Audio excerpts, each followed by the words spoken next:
ꯁꯨꯔꯔꯣꯏ ꯅꯪ ꯁꯨꯖꯧꯔꯣ. ꯂꯥꯛꯑꯣ.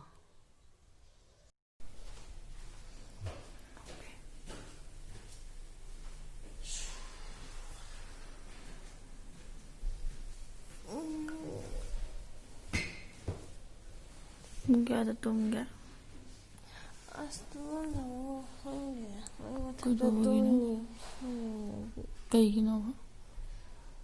ꯍꯨꯏꯁꯨ ꯌꯥꯝ ꯂꯥꯡꯉꯦ. ꯄꯨꯛꯁꯨ ꯆꯤꯛꯑꯦ.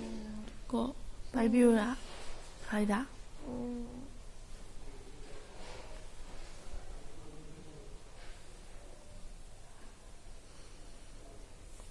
ꯁ꯭ꯋꯥꯏꯗꯔꯣ? ꯁ꯭ꯋꯥꯏꯗ? ꯑꯣꯀꯦ, ꯐꯖꯅ ꯍꯤꯞꯄꯣꯏ ꯇꯧꯒꯦ.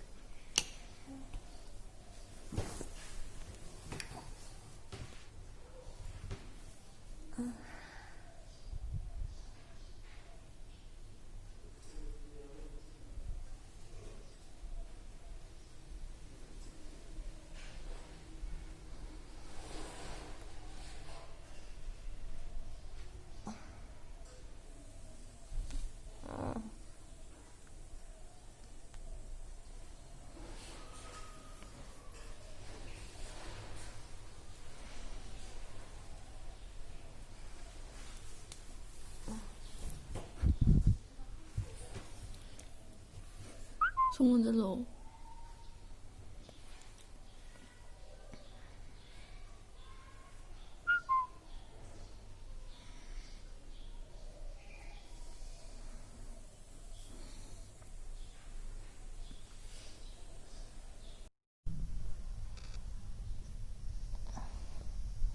ꯃꯤꯠꯄꯤꯀꯣ ꯍꯥꯏꯔꯣ?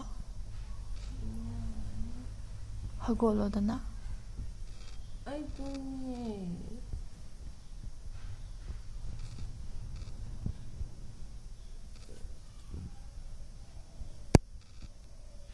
ꯄꯨꯡ 9.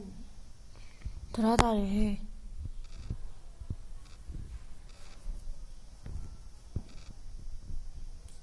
ꯇꯨꯝꯕ ꯁꯨꯡꯌꯥ ꯌꯥꯗꯕ ꯍꯨꯏꯅꯦꯅ. ꯑꯗꯨ ꯄꯨꯡ 4ꯗꯅꯦ ꯍꯨꯏ ꯈꯣꯡꯉꯤꯗꯣ, ꯑꯩ ꯍꯧꯒꯠꯂꯦ. ꯑꯗꯨꯐꯥꯎ ꯇꯨꯝꯗꯔꯤꯌꯦ ꯐꯖꯅ. ꯏꯁ ꯀꯩꯗꯧꯔꯤꯕ ꯅꯪꯗꯤ? ꯈꯣꯡꯕ ꯍꯥꯏꯁꯦ ꯑꯗꯨꯗ ꯈꯛꯇ ꯅꯠꯇꯦ. ꯑꯗꯨꯝ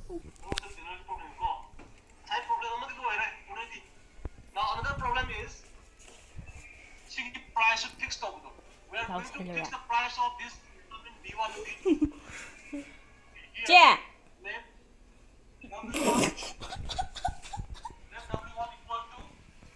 ꯀꯔꯤ ꯆꯥꯗꯣꯏꯅꯣ? Yeah. Now, okay, now open Word. Oh, yeah. I'll just copy some sentence. No, don't copy. Just go to Word. Go to Word. I'll tell you.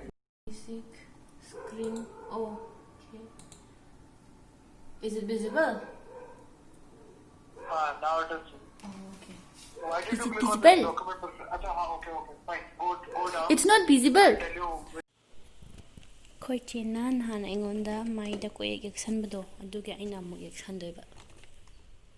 ꯀꯩꯅ ꯌꯦꯛꯇꯣꯏꯅꯣ ꯈꯪꯗ꯭ꯔꯦ. ꯁꯤꯅ ꯌꯦꯛꯇꯣꯏꯅꯦ. ꯑꯗꯨ ꯀꯟꯅ ꯇꯨꯝꯃꯤꯃ. ꯑꯩ ꯃꯥ ꯌꯦꯛꯁꯟꯗꯣꯏꯅꯦ ꯍꯧꯖꯤꯛ. ꯃꯁꯛꯁꯦ ꯌꯦꯡꯉꯣ. ꯀꯦꯗ꯭ꯔꯗꯤ ꯌꯦꯡꯉꯣ.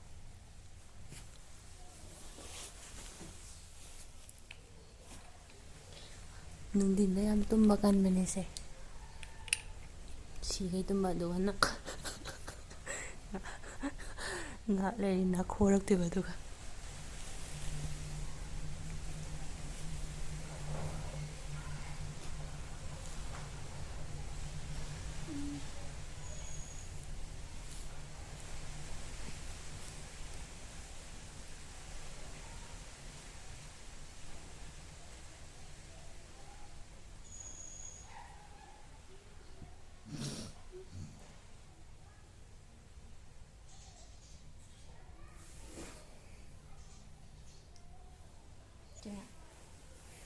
ꯅꯪ ꯑꯦꯌꯔꯄꯤꯁ ꯂꯧꯊꯣꯛꯄꯤꯒꯦ.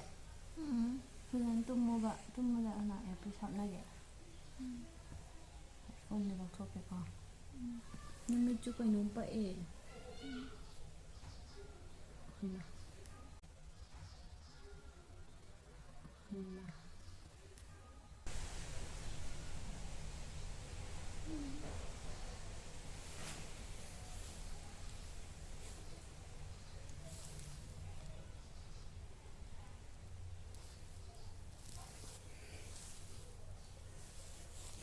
ꯇꯨꯝ ꯍꯧꯒꯠꯈ꯭ꯔꯦ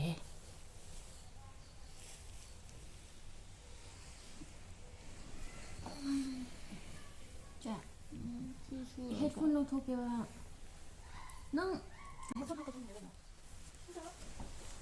ꯐꯖꯅ ꯇꯨꯝꯃꯨꯕ ꯑꯗꯨꯃꯥꯏꯅ ꯇꯨꯝꯅꯕ꯭ꯔꯣ ꯗꯤꯁꯇꯔꯕ ꯇꯧꯋꯦ ꯅꯠꯇ꯭ꯔꯗꯤ ꯇꯨꯝꯕꯁꯤꯗ ꯏꯌꯥꯔꯄꯤꯁ ꯅꯅꯥ ꯄꯪꯉꯅꯤꯌꯦ ꯑꯗꯨꯅꯅꯦ ꯐꯖꯅ ꯇꯨꯝꯃꯨ ꯀꯩꯗꯧꯔꯒꯦ ꯌꯦꯡꯉꯨꯅꯦ ꯑꯁꯣꯝ ꯅꯥꯀꯟ ꯏꯌꯥꯔꯄꯤꯁ ꯍꯥꯞꯄ꯭ꯔꯣ ꯌꯦꯡꯒꯦ ꯅꯪ ꯍꯩꯅꯗꯤ ꯑꯗꯨꯝ ꯌꯥꯝꯅ ꯑꯣꯠꯂꯤ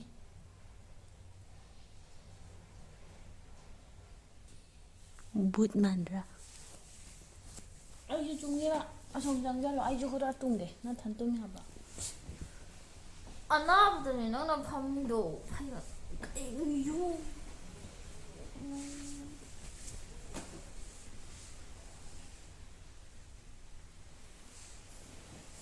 ꯍꯩꯃꯥ ꯅꯨꯡꯉꯥꯏꯅꯤꯡꯕꯗꯤ ꯂꯩꯇ꯭ꯔꯦ ꯁꯣꯝ ꯈꯤꯇꯪ ꯑꯣꯟꯖꯜꯂ ꯀꯣꯛ ꯄꯥꯏꯕꯤꯒꯦꯕ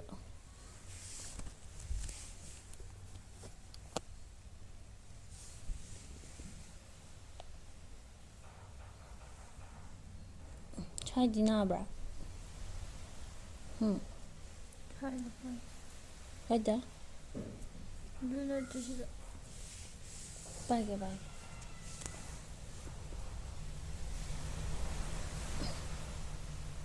ꯃꯥꯏꯗ ꯄꯥꯏꯔ ꯃꯥꯏꯗꯔꯣ ꯄꯥꯏꯗꯤꯌꯦ ꯁꯤꯗꯔꯣ ꯆꯤꯆꯦ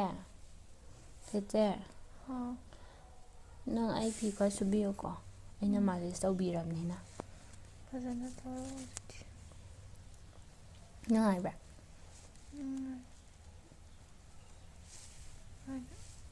ꯁ꯭ꯋꯥꯏꯗ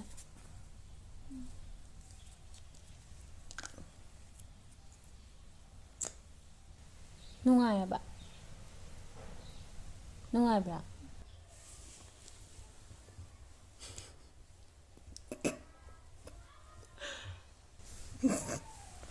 ꯀꯤꯖꯩ ꯔꯥꯕꯟ ꯃꯥꯟꯗ꯭ꯔꯥ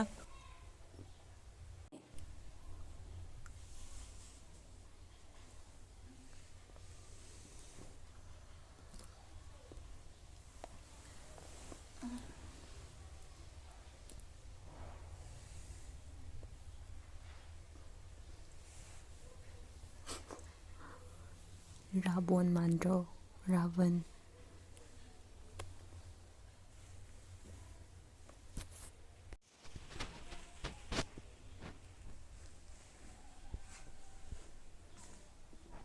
ꯑꯃꯨꯛꯀ ꯅꯪꯒꯤ ꯌꯥꯝ ꯄꯦꯟꯗꯦꯕ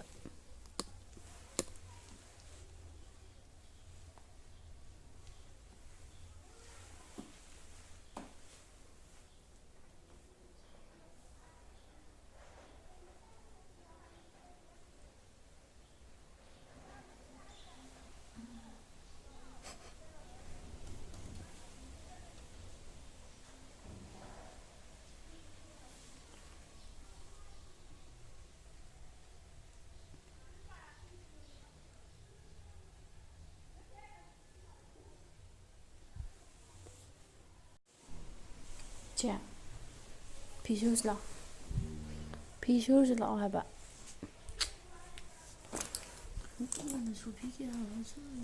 ꯁꯨꯃꯤꯟꯅꯁꯦ ꯍꯥꯏꯕ ꯏꯊꯟꯁꯨ ꯇꯜꯂꯦꯕ ꯂꯥꯛꯑꯣ ꯍꯧꯒꯠꯂꯨ ꯀꯩꯗꯧꯔꯒꯦ ꯉꯁꯥꯏꯗꯩ ꯇꯨꯝꯃꯤ ꯄꯨꯡ 3 ꯃꯔꯤ ꯁꯨꯔꯝꯃꯅꯤ ꯇꯨꯝꯃꯤꯁꯦ ꯂꯥꯛꯑꯣꯗ ꯇꯨꯝꯃꯤꯔ ꯍꯧꯒꯠꯂꯤꯔꯁꯨ ꯈꯪꯗꯦ ꯂꯥꯛꯑꯣ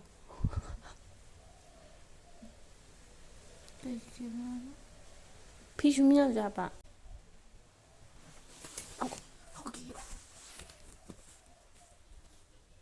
ꯄꯨꯡ 2 ꯇꯥꯔꯦ ꯆꯥꯛ ꯇꯣꯛꯄꯒ ꯅꯪ ꯇꯨꯝꯃꯤꯗꯣ ꯑꯩꯗꯨꯅ ꯍꯧꯗ